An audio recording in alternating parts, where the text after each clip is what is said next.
Welcome back, ladies and gentlemen. Another election result is upon us, and so is another set of exit polls. Just a disclaimer here, Mera Now, as always, has not done an exit poll of its own. We are putting out something we call a poll of polls. Essentially, what we are doing is amalgamating all the exit polls that various agencies and news channels have done and putting that out for yourself. As you know, predicting elections and predicting election results, more importantly, are an exercise that are fraught with risk. We don't want to do that. We don't want to put our necks out on that one. I mean, the Janta has spoken. The results, the real results, will be out on October 8th. Anyhow, what are the exit polls saying? Let's start with Haryana. Ladies and gentlemen, as far as the poll of polls is concerned for Haryana, the voters of Haryana have spoken decisively. No ifs, no buts. All exit polls, if you look at the four on your screens, all of them have given the state to the Congress party. Now, this is a 90-member assembly, which means what? Which means that the majority mark will be 46. Now, look at the numbers that various newspapers, television channels, and the rest have given. Dainik Bhaskar is giving Congress, very precise, 55. Matriz is giving the Congress party 55 to 62. Dhruv Research is giving the Congress party 57 to 64. Very generous there. And People's Pulse is giving them 55 again. So if you do an average, the average will come out to be 57 to 58, which means the Congress clearly has the numbers to form the next government in Haryana. And when they do so, if these numbers hold, then the Congress will be coming to power after 10 years in the state. Because for the last two terms, for the last 10 years, it's the BJP that has been in government there. The BJP was hoping for a hat trick. It didn't happen. But did they see the writing on the wall even before the first vote was polled? Many analysts will tell you possibly yes. Because after all, it was just 6 months ahead of elections in Haryana that a sitting chief minister, a chief minister who had been at the helm of affairs in the state for 9 years, was removed, and a newbie, a virtual, well, I won't say a virtual nobody, but someone no one knew or recognized, was put in his place.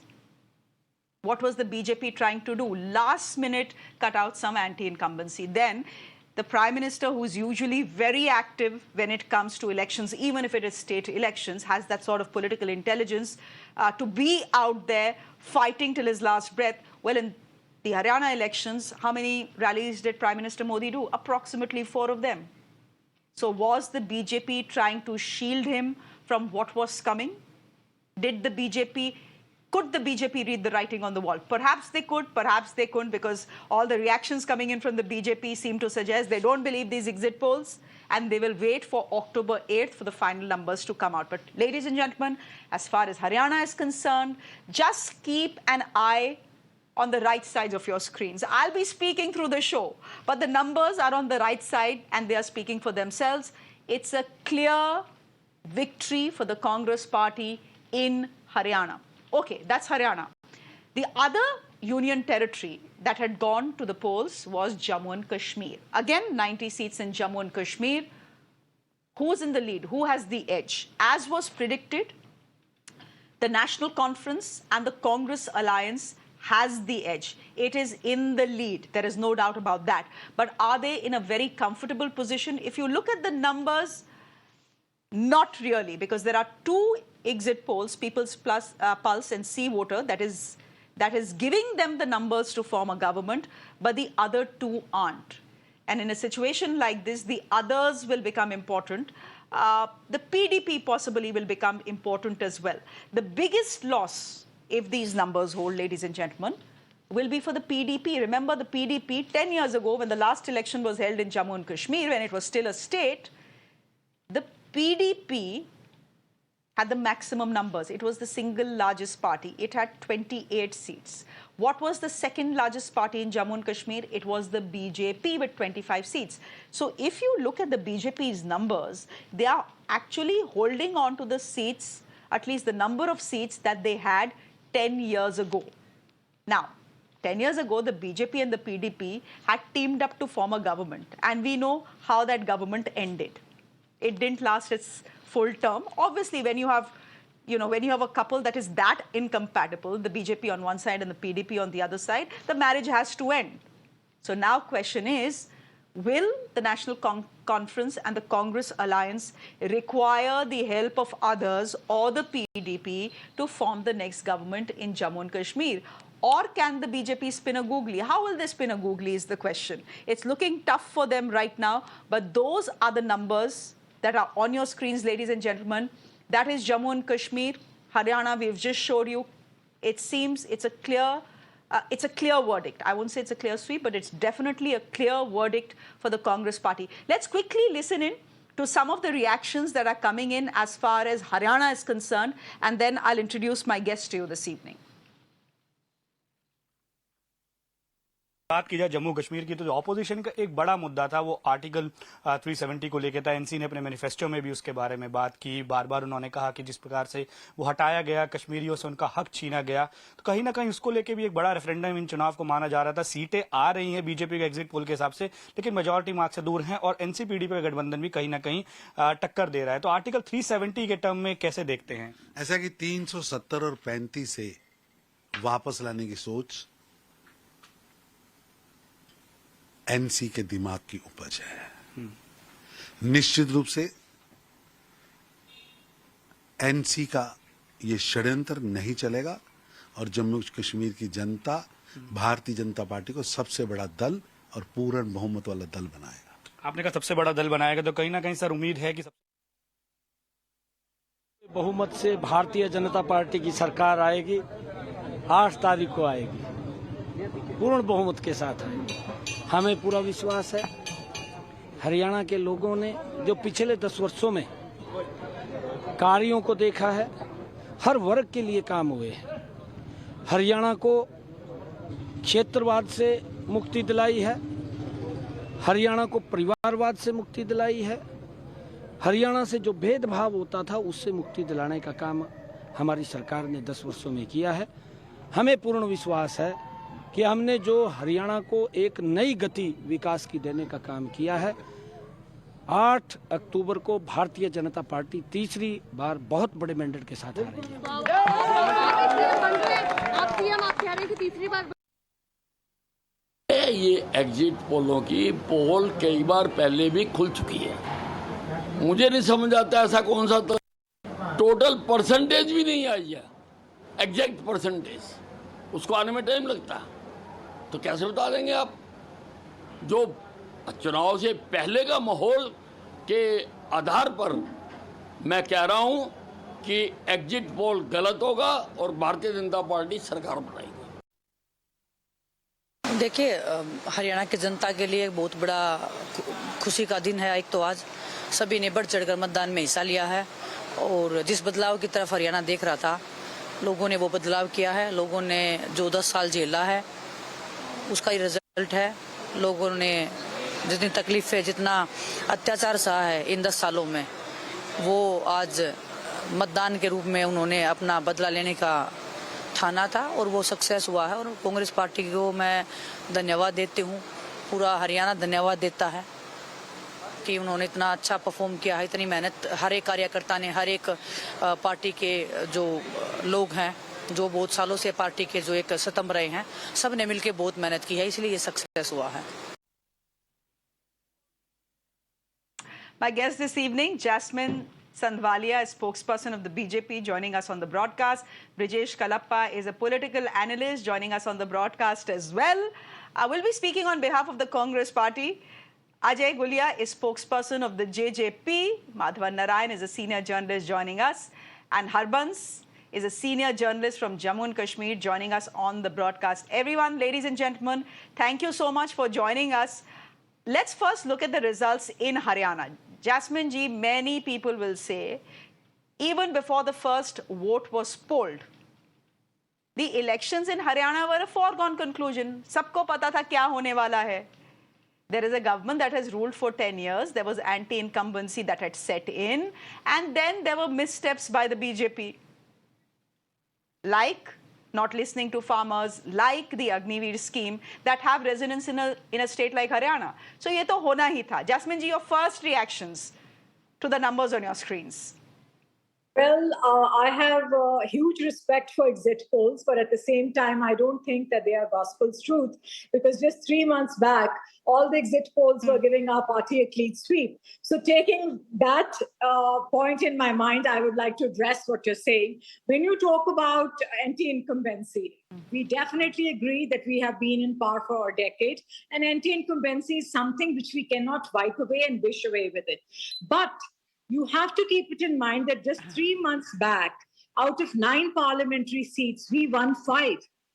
We won 5 parliamentary seats just 3 months back, and that is not very distant past. So if we are able to retain our 5 seats and do marginally better with all the arithmetic, we are still in the fray. Respecting all the exit polls, I still am confident, like all my party people, that the 8th will be a surprise, and we are very much in reckoning to do the hat trick. And I would also like to talk on the Agniveer issue. You see, Punjab and Haryana are basically agrarian societies. And the only other remunerative profession which our youngsters, which our young men have been given by the central governments has been the army. The army was the biggest employment agency for our youth. And Agniveer was a very, very good endeavor by the BJP to give a useful, remunerative employment to the youth. And Congress is unnecessarily making a hoo-ha about it. Look what they've done in Himachal Pradesh in just 2.5 years. So I would say that the 8th will be, 8th will decide and determine where the BJP stands. Yes, we agree that anti-incumbency will factor in. We agree that we must have failed in many things, but we are very confident that we were one party. Jasmine ji. Jasmine ji, this is what good party spokespersons do. They will use data to make a point, but they will only give you one side of the data. So as a journalist, I have to give our viewers the full data. So you have said, look, abhi to 2024 election hua. We have got 5 seats, which means we have managed to retain 5 seats. Jasmine ji, before that, you had all 10 seats. And you lost 5 seats. And who won the other 5 seats? It was the Congress party. तो अंदेशा तो तभी से था ना ma'am. You see, you're a very senior journalist. I'm a former journalist who has gone into this profession of politics. So let me defend myself and get the spark back from my older days and answer you. You see, like I said, that anti-incumbency will affect us. But we were able to retain 50% of the seats. So that gives us the confidence that we are in reckoning. I never said that we will not be affected by anti-incumbency. Anti-incumbency will affect. We could have performed miserably like other states, like other opposition parties do. But we were able to retain 50% of Haryana after ruling for 10 years, and that is from where our confidence comes. Okay. But right now, the one party that will be looking at the numbers on our screens and be shedding some tears will be the JJP. Ajay Gulia ji, your spokesperson of the JJP, you had 10 seats last time. This time, just take a look at the numbers on your screens. The maximum you will go up to is 5. What do you make of the numbers that you see on your screens? And why do you think the Janta of Haryana has refused to trust the JJP this time? Is it because of your alliance with the BJP in 2019? Is that something that has come back to bite you? It didn't last its full term. Is that what has come to bite you?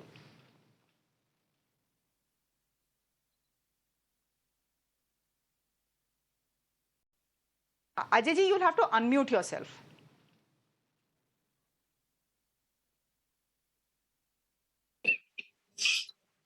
I have no problem to accept that alliance with BJP has dented a lot us Jannayak Janata Party.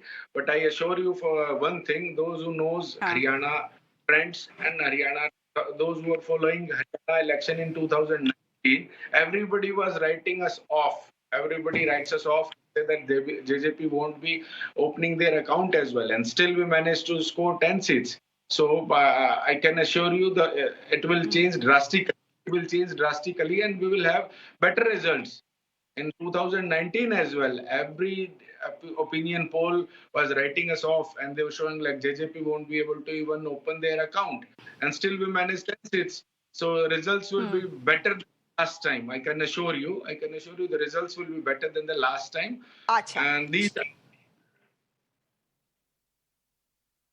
But given that all exit polls on our screens seem to be giving this election to the Congress party, by a clear distance, do you believe the numbers? Do you believe, as being part of the JJP, that the Congress party is forming the next government in the state? I tell you, every exit poll in 2019 is showing that BJP is going beyond 70, 75 seats. And when the final results came out, BJP only managed to score 40 seats. So that's what I am telling you. You can't predict Haryana in elections. It's very unpredictable when it comes to Haryana. It's very unpredictable. So it'll be very difficult for new channels to predict about Haryana. And I'm not saying this just because I'm a spokesperson of JJP. You can go for exit polls in 2014. Just have a look at 14 opinion polls. Just have a look at 2019 opinion polls. They all go wrong. They all go wrong.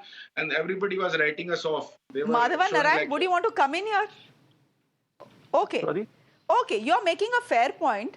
And again, I have put out a caveat to say, bhai, if these numbers hold, ye exit polls hain, and it has been proven multiple times that they are way off mark. But Madhavan Narayan, as far as Haryana is concerned, do you think the numbers will hold? Because all exit polls seem to be saying the same thing. Absolutely. I think, Shreya, we shouldn't be wasting too much time following pro forma denials, as they call them.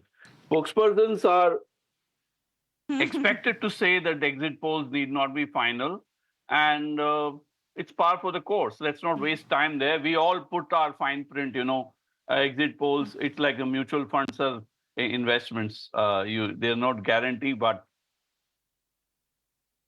there you are.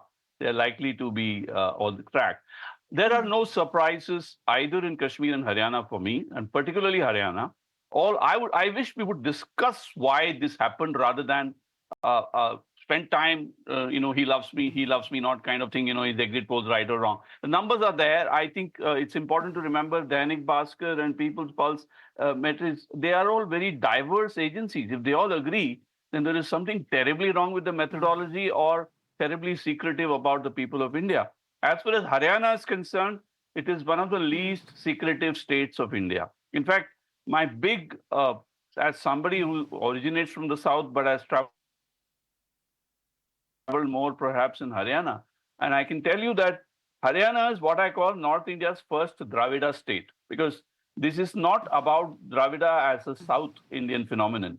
It is something where multiple identities come together. Jats are a caste. Jats are also farmers. We have an economic identity. In the Vinesh Phogat episode, we saw that she is a woman and a sportsperson and a Jat, and there are issues related to sexual harassment. So when all these issues converge together in a state where Jats are predominant, where multiple identities come together,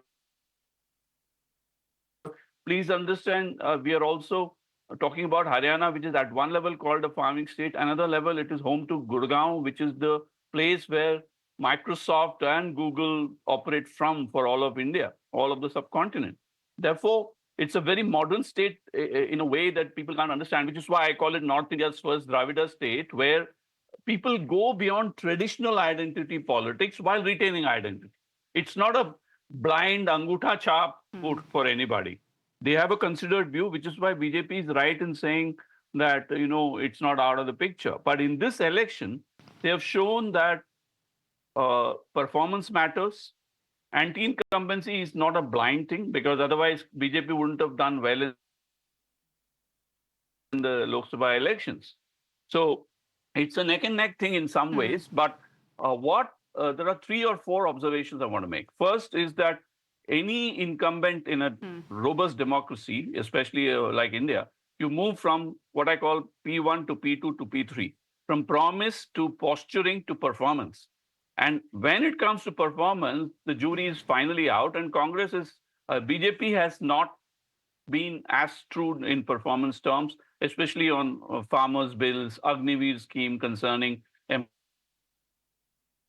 employment in army, which is a very big thing for Haryana's youths because they are on a state where they are not into the IT kind of boom, nor are they illiterates looking for SME jobs or semi-literate. So you have to understand the demographic of it all. So that is one thing which is proved to be very significant. And the kind of caste consolidation the BJP tried is too much, too little, and too late. And all the imploding, that's the final point I want to make, because I used to hang out with Devilal myself. There was a time who's the originator of this entire Chautala clan, which is imploded and split like a declining Rajput clan. So you have this interesting situation where all the disappointed voters of the old Devilal loyalties have transferred it to Congress, and Congress has played it very well under BJP and under Bhupinder Hooda. And they have a strong organization, strong leadership, which we cannot say about Congress in every state. Haryana has a Congress organization which is worth envying by any political standards. All these have added up. It's also one ridden with factionalism, which will play out when it will come to choosing the Chief Minister of Haryana, because Kumari Shelja, 48 hours ago, has thrown her hat in the ring. We'll talk about that later. Brijesh Kalappa, I'm going to get you in. We are terming you a political analyst. We are astoning you as a political analyst, but you will be making a comeback to the Congress party. So I will request you to speak on behalf of the Congress party if you can. The day is looking pretty good for you. This Saturday is looking good for the Congress party. Yeah. Shreya, see, every good thing has to come to an end. And as far as the BJP is concerned, they've had a really long run and nearly 10 years in power in Haryana. But there are 4 aspects which really touch the lives of the people of Haryana. And if you don't know, I've been Additional Advocate General of Haryana for a period of, I think, 7 to 8 years. And therefore, I have some idea about what Haryana is like. First is that jobs are very important for the youth of Haryana. And I think the government had totally fouled up, because when you have a double-engine sarkar and you're not able to provide something as basic as jobs, I think you've failed big time. So I think this affected the BJP very seriously. Second is agriculture. There is a serious agricultural crisis with that the farmers of Haryana are facing. And this is again something which, is definitely going to impact the current government. And therefore, naturally, you will find that a year ago, Mr. Khattar was changed and somebody who is not very well known, Mr. Saini, took over. And I think that was, in a way, an attempt to kind of bring some amount of the OBCs into the electoral fold of the Bharatiya Janata Party. And that was, the results of that are something which we have all seen. Now, the third is the Jawan, because a large number of the people from Haryana, they prefer to join the army. And the Agniveer scheme has been an unmitigated disaster. You know, when a Jawan previously was to be a Jawan, it was a matter of respect and honor, something which would kind of take care of his family for at least one generation. But that's not to be. Now a Jawan will remain a Jawan for just 4 years, and God knows, what will happen to him thereafter. So I think this kind of a scheme where, the army, the inclusion of people in the army from Haryana was going to be seriously affected. I think this is something which the people of Haryana didn't take kindly to. The other thing is sports. And sports, I think, people of Haryana have it in their blood.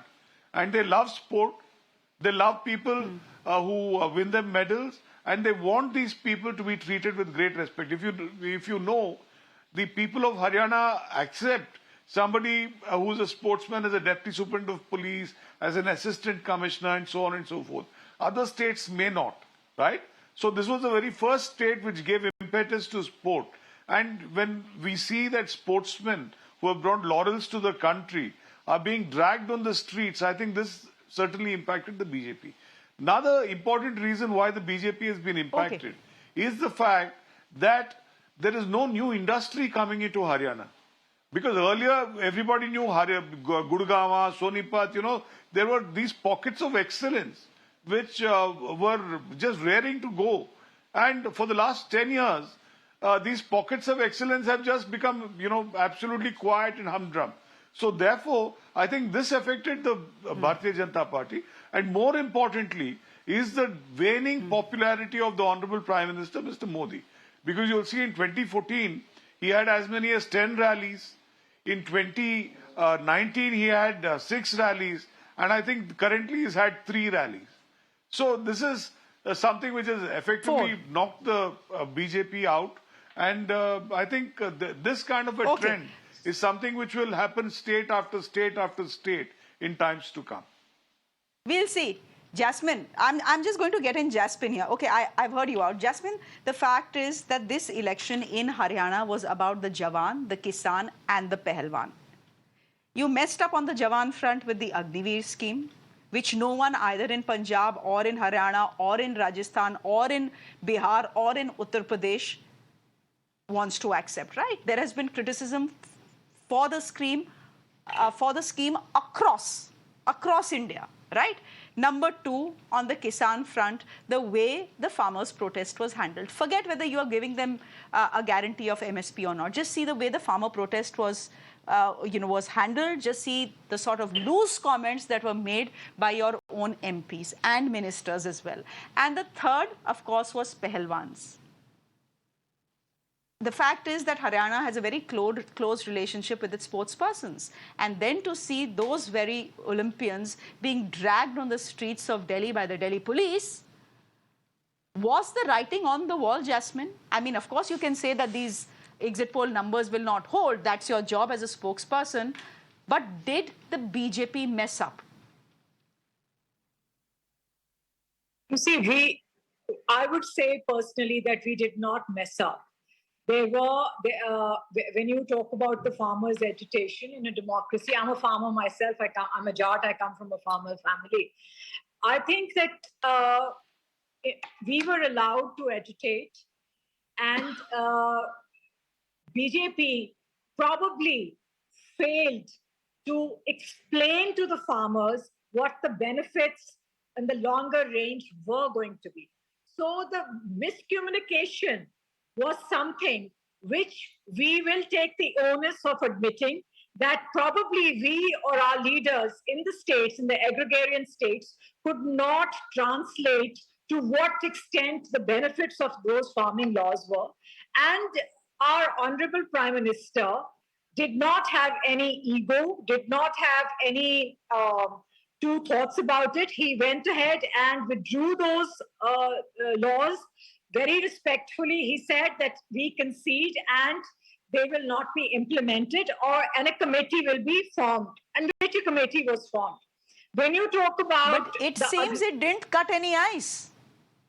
But it seems that it didn't cut ice in Haryana. You lost 5 seats in the Lok Sabha elections. And by the looks of it, you have lost the state of Haryana in the assembly elections. You see, you just can't blame it on the farmers' agitation. Anti-incumbency is all around when it affects a political party, whichever political party is in reign for 10 years. And when you say about that the Olympians were dragged in by the police in New Delhi, very unfortunate. But do remember that it was the AAP. It is the AAP which rules, which is in power in Delhi, and they are responsible for what happened. It is unfortunate. And on Agniveer, our stand is very clear that it is one of the biggest endeavors to give remunerative employment to the youth of Haryana and Punjab and all the other states. Yes, the opposition doesn't like. People will have their own point of view. But where do we create the jobs? After all, the government cannot enroll or give job opportunities to everybody. We are a nation of 1 billion people. So considering the whole scenario, the economic scenario in the nation, we have to come up with schemes which will benefit some and which will not be liked by some. Okay, all right. You know, the armed forces have a view on the scheme as well, and they don't think it's very good for the armed forces. And I'm not talking about the chiefs who have come out and publicly supported it, because they have no option to do it, right? Ab Sarkar ji iske, they will not come out and say this scheme is not good, we don't like it, it's not good for the armed forces. But no one in the armed forces is very happy with the scheme either. I will go to Jammu and Kashmir. I'll take a break and then I'll go to Jammu and Kashmir. But before that, I want to bring in Ajay Gulia, spokesperson of the JJP. Ajay Gulia, you've said, I don't think these numbers are holding. You're saying Haryana is very unpredictable. You cannot read its mind. And just wait and watch on October 8th, these numbers will change. Chalo, even for a moment, if these numbers change, it's not like suddenly you will emerge as the single largest party. ठीक है? Now, if it so happens on the 8th of October that no one has a clear majority. Abhi to the Congress has a clear majority, has clear numbers to form the government. But if a scenario arises that the Congress doesn't have numbers for a majority and the BJP is inching towards a majority but again doesn't have the numbers, and both ask the JJP, who will you go with? We will definitely go for the JJP manifesto this time. We will only support manifesto chhodiye, ye bataiye, who will you pick as a partner? No, that's what I am telling you. So, we are just concerned about the manifesto we promised to the people of Haryana. That's what happened to us last time as well. BJP government in 18 states. BJP have their government in 18 states, but they don't have more than 1,500 pension in any of the state. Only in Haryana, just because JJP wants to go, JJP wants to take it to 5,000, 5,100. That's why Haryana is the only state. Haryana is the first state to credit the amount in farmers' account directly. Haryana is the first state just because of Dushyant Chautala, and one of the spokesperson of Congress is talking about the industries. Gulia. Let me make it very clear. Very clear. Just the efforts of Dushyant Chautala comes out with fruitful results. That we have Maruti in Kharkhoda.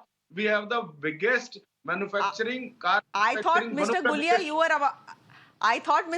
you will say whoever makes Dushyant Chautala the Deputy Chief Minister of Haryana will be the party that you support. वो पिछली बार भी आपने यही किया था ना? No. आप manifesto का क्यों बहाना बना रहे हैं? No, we will only go with the manifesto. What we promised to the people of Haryana. Okay. Those who are willing to do that, those who are willing to fulfill that promises that we made from people of Haryana will form the government. Okay, but by the looks of it, your services will not be required by the Congress party or the BJP. Ladies and gentlemen, those are the figures on your screens. The poll of polls are clear. The Congress party is winning the state of Haryana. 46 is what they need to form the government. They have much more than that, and every exit poll on your screens is giving them much, much more than that. 57 to 58 is the average number of seats they are getting in the 90-seat assembly. Ladies and gentlemen, the poll of polls on your screens. We've already spoken about Haryana. The Congress emerging as a clear winner there with a clear edge. What about Jammu and Kashmir? Before we go to the numbers, here's one thing you need to say about elections in Jammu and Kashmir. Once in a while, there comes an election where it doesn't matter which candidate wins or loses, which party wins or loses. What matters is that the election happened, and the election happened in an atmosphere where people came out to vote, and it happened in an atmosphere that was peaceful. So just the fact that the elections were held in Jammu and Kashmir after a Supreme Court order, and that 64% people actually came out to vote in the elections itself, means that democracy has been the biggest winner as far as Jammu and Kashmir is concerned. It's a bit of a cliche to say, but it is honestly the truth. Now, the numbers on your screens. Is the man you're seeing on your screens Jammu and Kashmir's next chief minister? We don't know. Omar Abdullah for the moment is saying that the numbers on your screens, the exit polls that are giving his alliance with the Congress party a clear lead are simply time pass. He is saying that these numbers, the real numbers actually, will come only on October 8th. So that's what he's saying. He's dismissing these numbers even though they're very favorable. He's saying the real numbers will come on October 8th. And ladies and gentlemen, that is the caveat. The real numbers will come on October 8th. These are exit polls. They've got it wrong before. They could get it wrong once again. But for the moment, if you just take a look at the numbers on your screens, the National Conference and the Congress party, which were in alliance together in this election, have a clear edge. Again, like Haryana, this is a 90-seat assembly, which means 46 is the majority mark. It is the mark where you can form a government. There are at least two polls, two exit polls, the ones on the bottom half. Just keep your eyes to the right sides of your screens.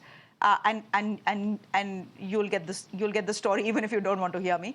People's Pulse is giving the National Conference and the Congress 46 to 50 seats, which means they're in a position to form the government, just about.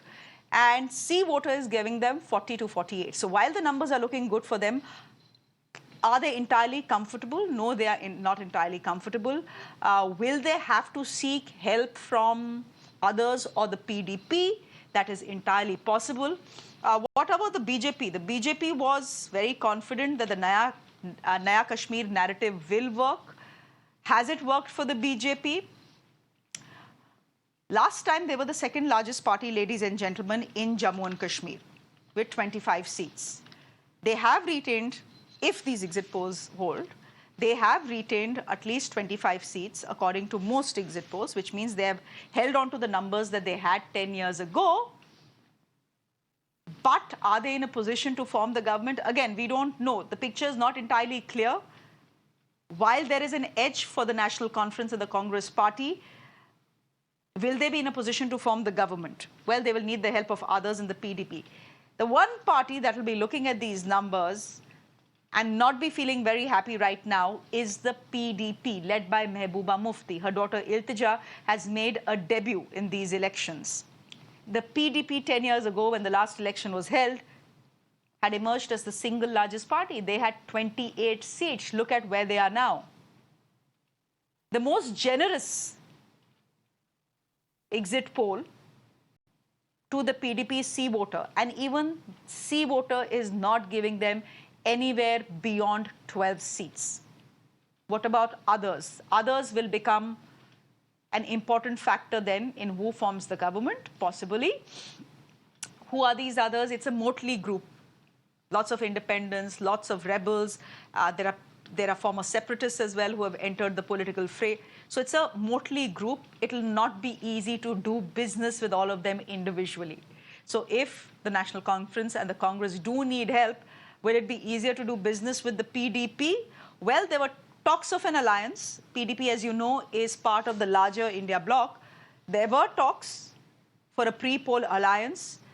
The PDP walked out in a huff because they said they weren't being given the number of seats that they deserved. So the alliance didn't work out. Will it now be a post-poll alliance between the National Conference and the Congress, which are already in alliance? And will they get the PDP on board? And if they do, will they be in a position to form the government? By the looks of it, yes. By the looks of it, yes. Quickly getting in my guests once again this evening, Jasmine Sandwalia is spokesperson of the BJP. Brijesh Kalappa is a political analyst speaking on behalf of the Congress party. Tausif Shah is a senior leader of the PDP. Thank you very much. And Harbans Nagoke is a senior journalist from Jammu and Kashmir. He's joining us on the broadcast. Ladies and gentlemen, once again, thank you very much for your patience. Tausif Shah, your first reactions to the numbers. I know it's the job of spokespersons to look at these numbers and say, "Arey, sab galat hai, we'll wait for the 8th of October." But the picture seems to be fairly clear. Hi, very good evening to you, Shreya, and all the panelists over there. I would like to start with that, yes, we respect the exit polls. We have to respect the exit polls. But after all, as you yourself said, that we have to wait for the final verdict of the people, what they have casted, but what is stored in the boxes. But we are sure that, like if we go to 10 years back, we saw that in 2014, we gained approximately 4 seats from Jammu, and the rest seats were from Srinagar. So we are sure this time that we are going to get not less than 6 seats from Jammu, because approximately 7 seats or 6 seats have been increased in Jammu with the delimitation. Now we are sure that even from district Jammu, we are going to get approximately 1 or 2 seats, because we have very strong candidates over there, and we have seen on the ground, as we have worked with the campaigning and other things, we have seen that people are very unhappy with the BJP. Like we see that BJP is saying that we are going to get the majority, we are going to form the government on our own, we'll need very less support. Yes, they can do it, because they have approximately 5 nominated people and or 5 nominated MLA who have exactly the same power which the elected ones would have. But there are very certain things which we have to see, which we have to we have to give a bit of focus upon that. One is that people in Jammu Kashmir, Srinagar, know the National Conference, that is a party which has, we can say in a way, sometimes betrayed the people of Kashmir. Like in 1996, if you go back to 1996, they fought the elections on the name of greater autonomy. And then they had a clear two-third majority, more than two-third majority, I can say. They had 65 seats. That time we had approximately 87 MLAs in total. So they had 65 seats in 1996. So, but they didn't table the report which they had to table on the assembly, and they had to send it to the governor to become it a law. They sent it to the parliament, which was just a waste of time. So people somewhere have in their mind. Yeah, please. नहीं Tausif ji, you are saying that people somewhere have in their mind that the National Conference has betrayed the people of Kashmir. Maybe they have. Both PDP, but you know, the National Conference can argue the same way and say the PDP has betrayed the people of Kashmir. The PDP, after all, 10 years ago had joined hands with the BJP to form a government. No, we just respected the people's mandate that time, because we had 28 seats in Valley and they had 25 seats. We were the two largest parties, one and the second largest party. So we joined hand with the two largest parties, so that Jammu people don't feel that they have been left out. Because if you started the alliance with National Conference and some other others over here, so that would have clearly proven that so we are if the same scenario, let me ask you, Ms. Tausif ji, let me ask you then, if the same scenario emerges as it emerged 10 years ago, will you still go with the BJP? We don't have those numbers. If we go by your exit poll, we don't have that numbers. We cannot form the government on our own. I don't have an exit poll. These are all poll of polls. No. We need to take them with a pinch of salt. Yes, we need to take it like that, because we have to be very clear on that. No, we are not going to go with the BJP, because last time BJP betrayed us. Last time they just, you know what they did. You know what they did. So we don't want to go. Once bitten is always bitten. So we don't. Jasmine we would not like to get bitten once again. Yeah. I understand. Jasmine ji, would you want to come in here? The BJP had set a narrative of Naya Kashmir, the fact that Jammu and Kashmir is much safer under the BJP, under the LG's rule, the fact that, you know, terrorism is down, stone pelting you hardly hear of, etc., etc. People are being given jobs. It seems no one fell for your line of Naya Kashmir, at least in Kashmir. Bahar, outside Kashmir, everyone fell for it. But in Kashmir, no one fell for Naya Kashmir. You see, Shreya, like you said yourself, and everybody else is saying that these exit polls are not gospel's truth. And of course, we have due respect for them. They do kind of set a trend. Naya Kashmir, something which we have always said, and the BJP is the only party, a nationalist party, which had the gumption and the courage to translate its promise into a commitment that the 370 article will be abrogated, which we did.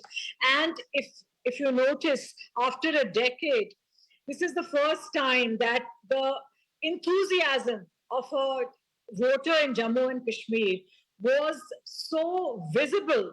I was in Jammu for 3 weeks, and I realized that there was a spark of hope, of an aspiration.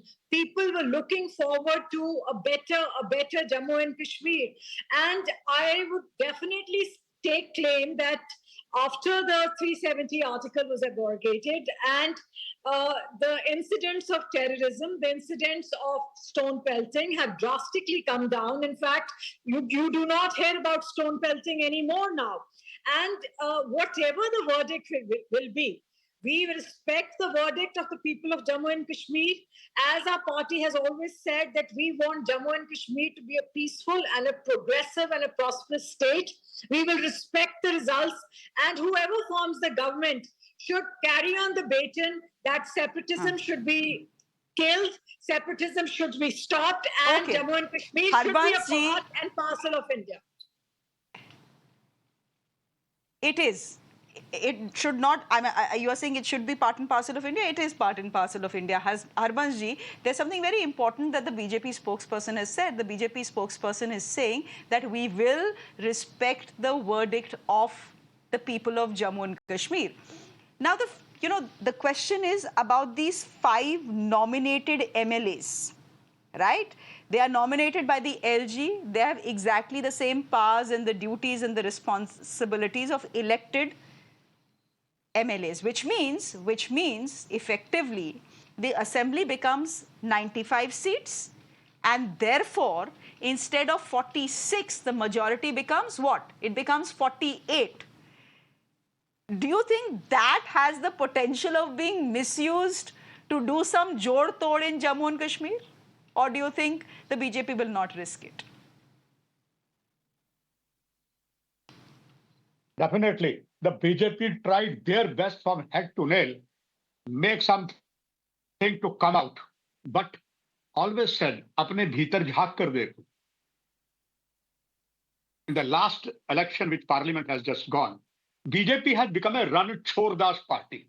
There was 3 parliament seats in Kashmir Valley, 2 in Jammu division, all the 3 member of parliament seat in Kashmir Valley, and the one of the seat which has already added Jammu divisions, Rajouri and Poonch, with South Kashmir, Anantnag. You were having some of the top candidate, according to the sources. He was one of the biggest bureaucrat, belongs to Muslim community and Gujar community. He was ready, and it was understood if he fight the election, resign from his as a IAS officer, they would have been taken a lot of things. But what they did, तीनों पार्टियां तीनों से भाग गए. तो जम्मू में इनका नाम हम सबने रखा रण छोड़ दास party. Now we come to assembly election. I feel if the Congress and the National Conference real honesty they have done, they would have been clean sweep.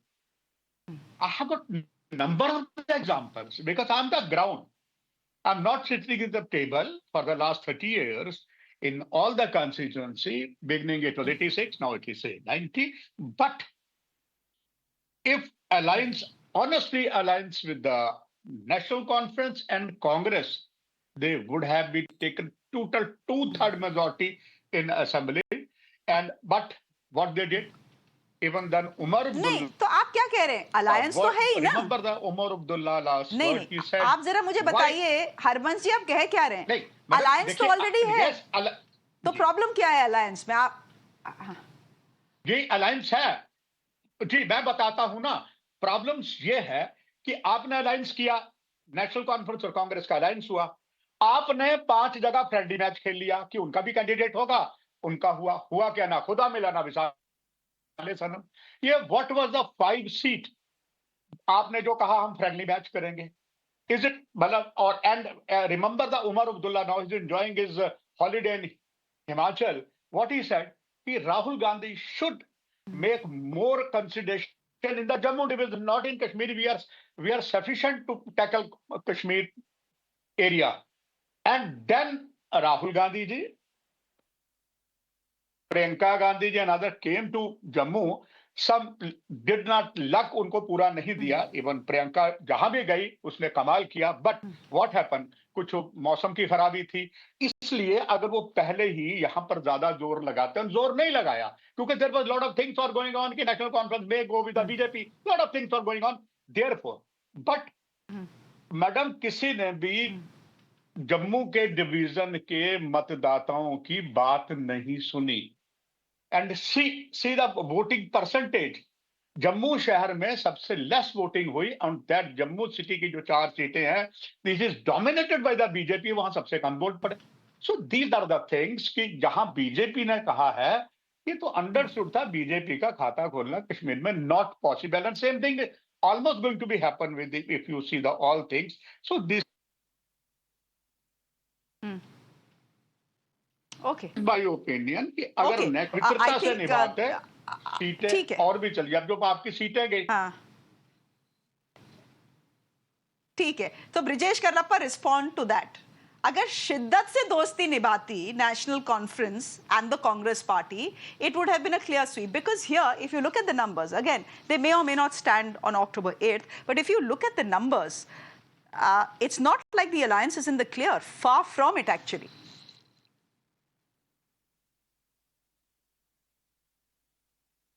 You see, there are a lot of contradictions that one had to counter and one had to kind of smooth over.